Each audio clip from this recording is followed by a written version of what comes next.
सुने झारखंड के कैश कांड की। इससे जुड़ी बड़ी खबर मैं आपको बता देती हूं। झारखंड की खनन सचिव सीएम हेमंत सोरेन की करीबी कही जाने वाली आईएएस अधिकारी पूजा सिंघल को ईडी ने कल पूछताछ के लिए बुलाया है।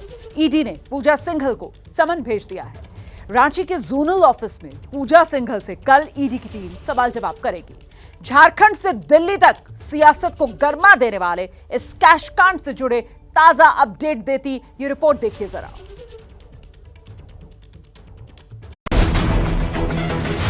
झारखंड का कैश कांड क्या वहां सत्ता में बैठी हेमंत सोरेन सरकार पर बहुत बड़ी मुसीबत लाने वाला है?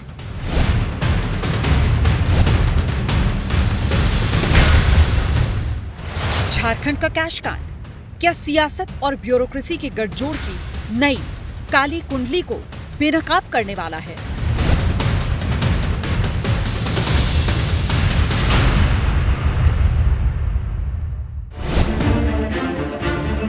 ये सवाल इसलिए क्योंकि झारखंड की खनन सचिव आईएएस पूजा सिंघल के पति अभिषेक झा और पूजा सिंघल के गिरफ्तार सीए सुमन कुमार को फिर से आमने सामने बिठाकर ईडी टीम ने सवालों के दौर को आगे बढ़ाया। रविवार को भी अभिषेक और सुमन को आमने सामने बिठाकर करीब 11 घंटे तक ईडी की टीम ने सवाल किए थे। रांची में मौजूद एबीपी रिपोर्टर शशांक कुमार उस कैश कांड की हर खबर सबसे पहले पहुंचा रहे हैं, जिसने झारखंड से लेकर दिल्ली तक सियासी तूफान ला दिया और जिसकी आंच सीधे सीएम हेमंत सोरेन तक पहुंच रही है। हम रांची में ईडी के जोनल ऑफिस के बाहर हैं। अंदर पूजा सिंघल के पति अभिषेक झा मौजूद हैं, सीए सुमन भी मौजूद हैं। दोनों से बैठाकर टेबल पर आमने सामने ईडी की टीम पूछताछ कर रही है।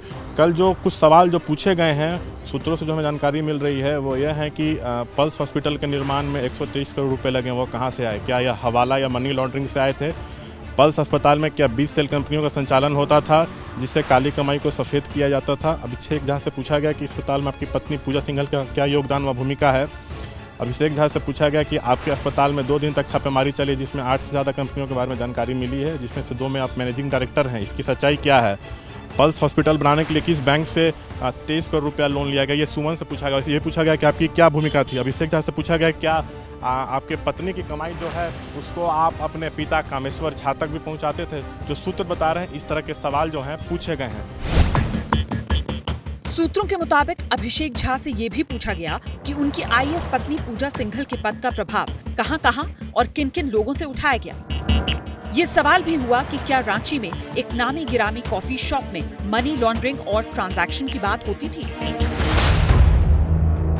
झारखंड के इस बड़े भ्रष्टाचार के मामले में ईडी को छापेमारी के दौरान खनन सचिव पूजा सिंघल के घर से काले रंग की एक डायरी भी हाथ लगी। सूत्रों के मुताबिक उस डायरी में बड़े नेताओं और टॉप अधिकारियों से लेकर कई रसूखदारों के नाम और फोन नंबर हैं। दावा है कि पैसों के लेन देन का हिसाब किताब भी दर्ज है। ईडी का मानना है कि ये डायरी कैश कांड से जुड़ी हर परत को उधेड़ सकती है। इसीलिए जांच और छानबीन का दायरा और बड़ा कर दिया गया। उस डायरी में कई नेताओं, ब्यूरोक्रेट और रसूखदार लोगों के नाम थे और हमें जानकारी मिल रही है कि इस वक्त अंदर अभिषेक झा से पूछा जा रहा है कि इन लोगों को आप कैसे जानते हैं, ये लोग आपकी किस तरह मदद करते थे, किनके जरिए आपकी उन लोगों से जान पहचान हुई, सीए इसमें किस तरह से इन्वॉल्व थे। जो बड़े लोगों के नाम डायरी में है उसके बारे में भी पूछा जा रहा है कि किस तरह वो आपकी आर्थिक मदद करते थे, आपके कौन कौन से बिजनेस में वो लोग शामिल हैं, किस तरह आपने उन तक पकड़ बनाई, क्या पूजा सिंघल के प्रभाव के जरिए आप लोगों ने उनसे पकड़ बनाई है, क्या डायरेक्ट आपके साथ वो लोग धंधे में शामिल थे? इस तरह के जो सवाल हैं, जो डायरीज में जो नाम मिले हैं उनसे जुड़े सवाल जो है अभी ईडी अंदर कर रही है, हमें सूत्र बता रहे हैं। और खबर ये भी आ रही है कि अभिषेक झा साफ जवाब नहीं दे पा रहे हैं इस पूरे मामले पर। डायरी में जो नाम आए हैं उनसे कैसे इन लोगों का जुड़ाव था, किस तरह मदद करते थे, ये सब सवाल का जवाब अभिषेक झा अंदर नहीं दे पा रहे हैं, जो हमें सूत्र बता रहे हैं। सीए भी कुछ नहीं बता पा रहे हैं। इस पूरे मामले में अभिषेक झा बुरी तरह फंसते दिख रहे हैं और पर्याप्त सबूत ईडी को मिले, हमें जो जानकारी सूत्रों से मिल रही है।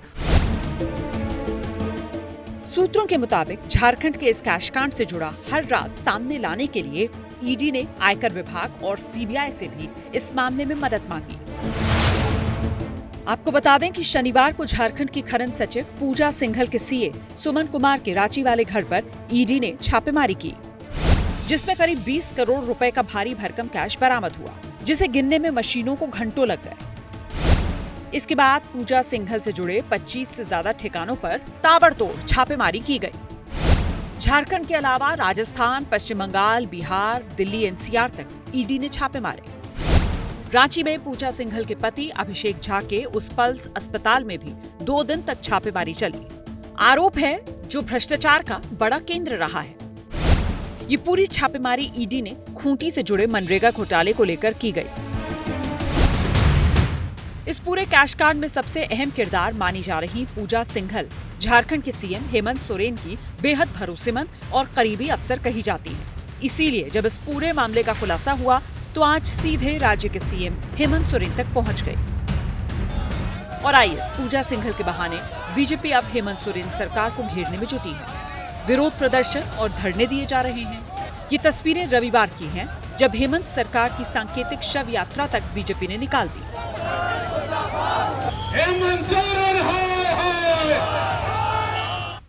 पूजा सिंघल पे 2010 से ही सीबीआई का एक केस चल रहा है। वो है मनरेगा के गबन का, जब वो खूंटी की उपायुक्त थी और चतरा की उपायुक्त थी, फिर पलामू की भी उपायुक्त बनी थी। उस मामले पे जांच चल रहा था। उसी के आलोक में ये छापेमारी है। और रघुवर जी ने 2017 में अपने मुख्यमंत्री काल में उन पर जो विभागीय कार्रवाई चल रहा था उसको उन्होंने हरी झंडी दे दी और उनको मतलब निष्कलंक पाया। अब वही सीबीआई उसी क्रम में जांच करती है तो इसको खनन से जोड़ दिया जाता है। अरे मूर्खों, कम से कम शर्म तो करो। इतना राजनीतिक घटियापन आज तक भारतीय राजनीति में तो नहीं देखा गया। धन पकड़ा जा रहा है और उसके बारे में मामले सामने आ रहे हैं और उस समय उस सरकार के सचिव हैं तो स्वाभाविक है वो हेमंत सोरेन जी जिनकी सरकार है वो जुड़ेंगे ही इससे। ये तो बताना ही पड़ेगा कि इसका स्रोत क्या है और वो स्रोत की पहुंच कहाँ तक है, ये तो उनको बताना ही पड़ेगा। कोई ये बोल करके निकल नहीं जा सकता है कि मेरे पास पैसा है, इस पर आप टैक्स ले लो और हमें छोड़ दो। इतना आसान नहीं है। खान के आवंटन के मामले के कारण ये सरकार अभी संकट में आ गई है।